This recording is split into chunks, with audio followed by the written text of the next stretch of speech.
Hello friends, मध्ये आपलं स्वागत आहे. एका ताईने कमेंट्स केली आहे स्पेशली प्रिन्स कटसाठी. तर कुठल्याही साईजसाठी प्रिन्स कट असेल तर त्याची कटिंग कशी करायची, त्यासाठी आपण अस्तर घेतलं आहे, मेन फॅब्रिक घेतलं आहे. पूर्ण कटिंग अस्तरावरती करूया, मेन फॅब्रिक मॅच करूया, पिन लावून आपण इथे कट करणार आहोत. तर अस्तर चेस्ट वाईज डबल घडी घालूया. तर बघा, मागचा व्हिडिओ आपण बघितला जसं की मी तुम्हाला कटोरी ब्लाऊजसाठी कसं ड्रॉ करायचं लक्षात राहील कायमस्वरूपी ते ब्लाऊज, म्हणजे परत आपल्याला परत एकदा दुसरा व्हिडिओ बघायची गरज पडणार नाही. त्यासाठी नोट घ्यायची आणि आपण हे लिहून घ्यायचं की आपण कटिंग कशी करणार आहोत.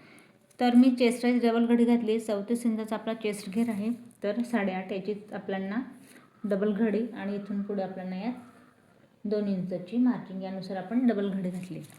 आता जी बंद बाजू आहे त्यापासून आपल्याला उंची घ्यायची. ब्लाऊजची तयार उंची आहे 12.5. यात आपण 1 इंच एक्स्ट्रा घेऊ, म्हणजेच की 13.5 इंचावरती. शोल्डर जसं आपलं नेक असणार आहे त्यानुसार आपण इथे शोल्डर घेतो. तर 5.5 इंचाचा आपण शोल्डर घेतोय. गळा आपला 9 इंचाचा आहे. 2.5 इंचाचा आपण गळ्याचा इथे घेरा घेतोय आणि 9 वरती 1 पॉईंट देऊया आपण गळ्यासाठी. इथून आता मुंढेची उंची, तर या पॉईंटला मुंढेची जी उंची आहे ती मी घेते 6.5 इंचावरती. अर्धा इंच आपण आत घेऊया. इथून चेस्टचा चौथा पार्ट 8.5 वरती 1 पॉईंट देऊया आणि इथून पुढे 2 इंचाची मार्जिन. आता जे नवीन शिकताय त्यांना फक्त इथे पॉईंट दिसत आहे, लक्षात येणार नाही. तर परत एकदा मी तुम्हाला स्केल घेते आणि परत एकदा सांगेन. इथे मी मुंढेची जी उंची घेतली आहे 6.5 इंचावरती घेतली आहे. इथे चेस्टचा चौथा पार्ट आपण 8.5 इंचावरती घेतला आहे. तिथून पुढे आपण मार्जिन इथे घेतली 2 इंचावरती. उंची आपण 1 इंच एक्स्ट्रा घेतली आहे. 5.5चा आपण शोल्डर घेतलं आहे. कमरघेर आहे आपला इथे 30 इंचाचा, तर आपण 7.5 याचा आपण चौथा पार्ट घेऊया. इथून पुढे मार्जिन 2 इंचाची.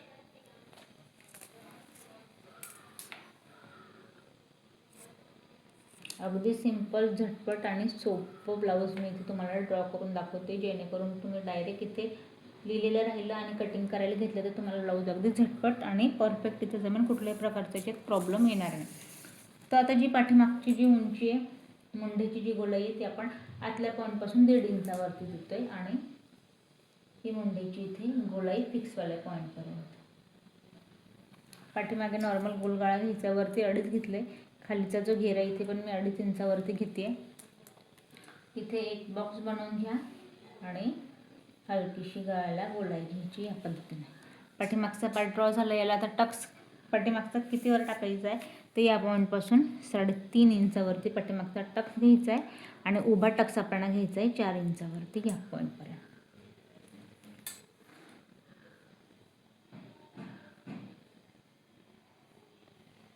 तर बघा, पाठीमागचा पार्ट पूर्ण ड्रॉ करून झाला. याला आपण कट करून घेऊया.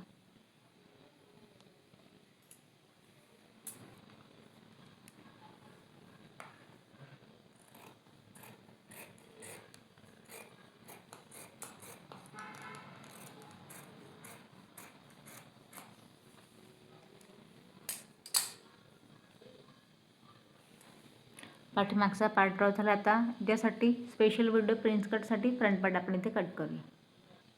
आता आधी तर घडी कशी घालायची आहे. कमरघेर आहे आपला 30 इंचाचा, 7.5 आपण याचा चौथा पार्ट घेतला, 2 इंचाची मार्जिन घेतली. अजून एक्स्ट्रा 2 इंच हवं आहे, म्हणजे आपल्याला अजून यात एक्स्ट्रा 2 इंच हवं आहे, कारण का प्रिन्स कटचा आपल्याला टक्स टाकायचं आहे, त्याच्यामुळे एक्स्ट्रा आपण इथे घडी घालायची. आता बाकीचे मेजरमेंट असणार आहे ते आपलं जसे तसं आहे, फक्त एक्स्ट्रा आपल्याला प्रिन्स कटचे टक्ससाठी हवं आहे. तर कसं घ्यायचं आहे, उंची जी सेम असणार आहे 12.5 ब्लाऊज तयार हवे, 13.5 1 इंच एक्स्ट्रा. मुंढेची जे शोल्डर आहे 5.5 इंचावरती सेम. मुंढेची उंची 6.5 सेम, अर्धा इंच जायचं आहे आत. चेस्टचा चौथा पार्ट 8.5, 2 इंचाची मार्जिन.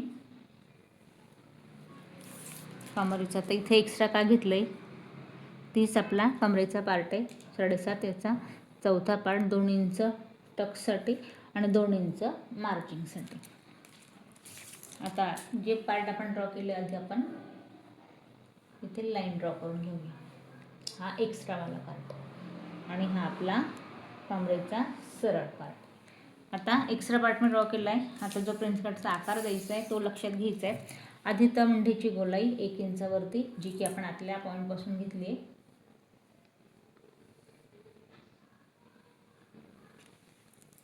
पुढचा जो गळा आहे तो 2.5 इंचाचा गळ्याचा घेरा. पुढचा गळा असेल 6 इंचावरती.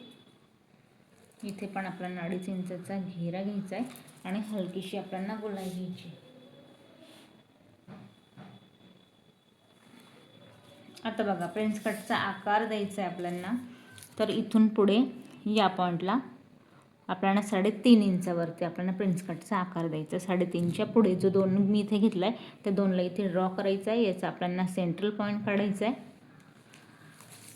इथून मुंडेचा जो आकार आहे त्याला आपल्याला 6.5 वरती एक पॉईंट द्यायचा आहे प्रिन्स कटच्या आकारासाठी. आणि उभा टक्स आपल्याला इथे सरळ 3.5 इंचावरती इथे घ्यायचं आहे. आता जे 3 पॉईंट प्रिन्स कटच्या आकारासाठीचे 1, 2 आणि हे 3 आधी तर मी सरळ लाईन ड्रॉ करून घेते या पद्धतीने. आता याचा आकार कसा द्यायचा आहे या पद्धतीने. आता हा जो आपला टक्स आहे याला आपल्याला कट करायचा आहे. म्हणजे प्रिन्स कटचा जो कटोरीचा आकार आहे तो या पद्धतीने येईल. इथे हा झाला प्रिन्स कटचा आकार. जो साईडवाला पॉईंट फिटिंगवाला तिथे आपल्याला अर्धा इंच आत जायचं या पद्धतीने.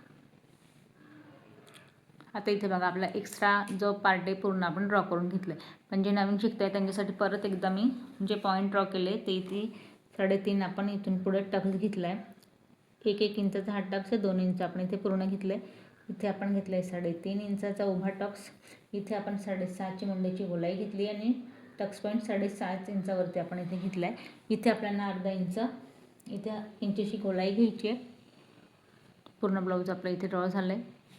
प्रिन्स कटसाठीचे हे पॉईंट नोट करून घ्यायचे जेणेकरून तुम्हाला या पद्धतीने प्रिन्स कटचा आकार इथे देता येईल. तर एक्स्ट्रा पार्ट आपण इथे कट करून घेऊ.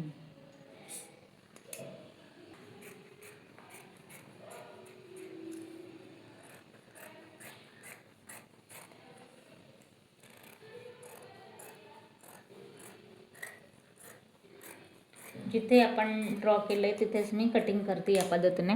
आता हा जो टक्स आहे हा आपल्याला इथे कट करून घ्यायचा आहे जेणेकरून कटोरीचा जो पफ आहे प्रिन्स कटचा तो अगदी इथे परफेक्ट येईल या पद्धतीने. हा टक्सवाला पॉईंट आपण इथे कट करून घेतला आणि हा आपला फ्रंट पार्ट प्रिन्स कटचा या पद्धतीने. आता फ्रंट पार्ट रेडी. आता आपण स्लीव इथे कट करून घेऊया. त्या पद्धतीने आपण स्लीवसाठी कापड घेतला. याला आपण 4 कापडामध्ये घडी घालायची.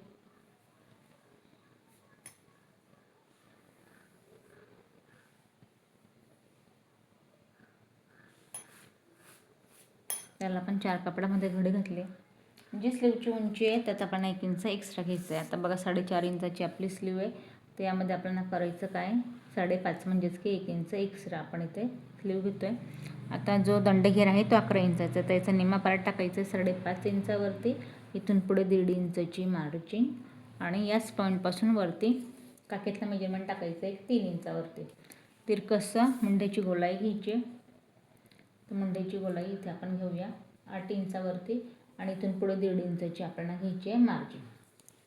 तर बघा आता कापड तुम्हाला सांगेन या पॉईंटला आपल्याला जॉईंट देण्याची गरज नाही. एवढी स्लीव आहे तरी आपल्याला कापड इथे ॲडजस्ट करायचं. तर याला आपण काय करूया या पद्धतीने याचं मेजरमेंट घ्यायचं आहे.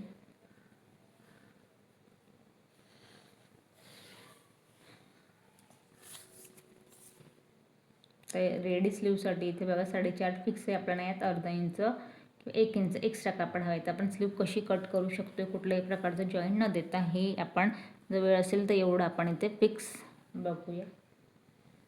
तर इथे आपण मी एक सिंगल स्लीव आधी आपण इथे कट करूया. या पद्धतीने मी डबल फोल्ड ठेवलं आहे. 5.5 मुंड्याची स्लीवची उंची, 11 दंडघेर, 5.5चा निमा पार्ट, 1.5 इंचाची मार्जिन. इथून पुढे काखेतलं मेजरमेंट 3 इंचावरती आणि मुंड्याची जी गोलाई आहे फिक्सवाली आपल्याला साधारण 8 इंच हवी आहे आणि मार्जिंगसाठी आपल्याला इथून पुढे अजून आपल्याला हवी 1.5 इंच एवढी आपल्याला फिक्स स्लीव हवी. तर आधी मी इथे आकार ड्रॉ करून घेते.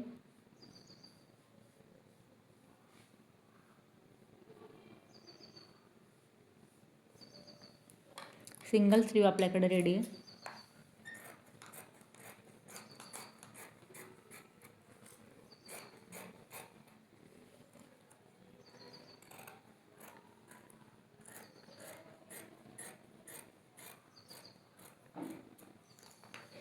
सिंगल स्लीव आपल्याकडे इथे रेडी. आता आपल्याला अजून एक स्लीव हवी. तर राहिलेलं जेवढं आपला शिल्लक कापड आहे त्यामध्ये येईल आपल्याला ॲडजस्ट करायची. इथे माझ्याकडे या पद्धतीने एक पट्टी आहे. यात होती का आधी आपण ठेवून बघूया. तर इथे बघा या पद्धतीने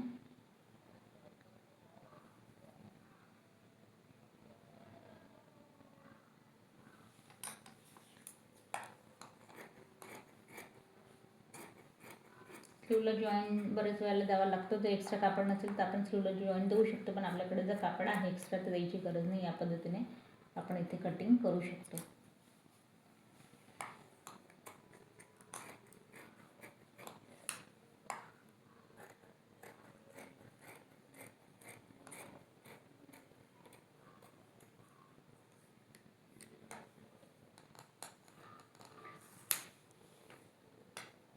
इथे बघा दोघं स्लीव आपल्या इथे रेडी आहे. स्लीव रेडी झाली. आता आपण करायचं काय, मेन फॅब्रिक आपल्याकडे जसं की आपलं हेवी वर्कवाला ब्लाऊज आहे. बऱ्याच जणांचं ब्लाऊज असं शिवून झाले.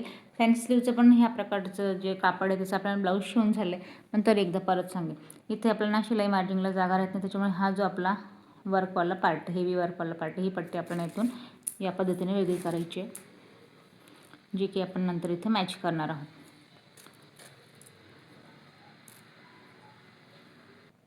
तर इथे बघा आपण लेस सेपरेट करून घेतली आहे. आता एक सोपी ट्रिक वापरायची आहे. हा पार्ट उलटा आहे, हा पार्ट सरळ आहे. तर इथे आपल्याला करायचं काय, जसं आपण इथे आपलं अस्तर कट केलं आहे याच्यावरती सरळ ठेवायचं आहे, पेन लावायची आणि त्या साह्याने आपल्याला पूर्ण ब्लाऊज इथे कट करून घ्यायचं आहे. तर आपण हे पूर्ण ब्लाऊज इथे अस्तर सेट करून पेन लावून कट करून घेऊया.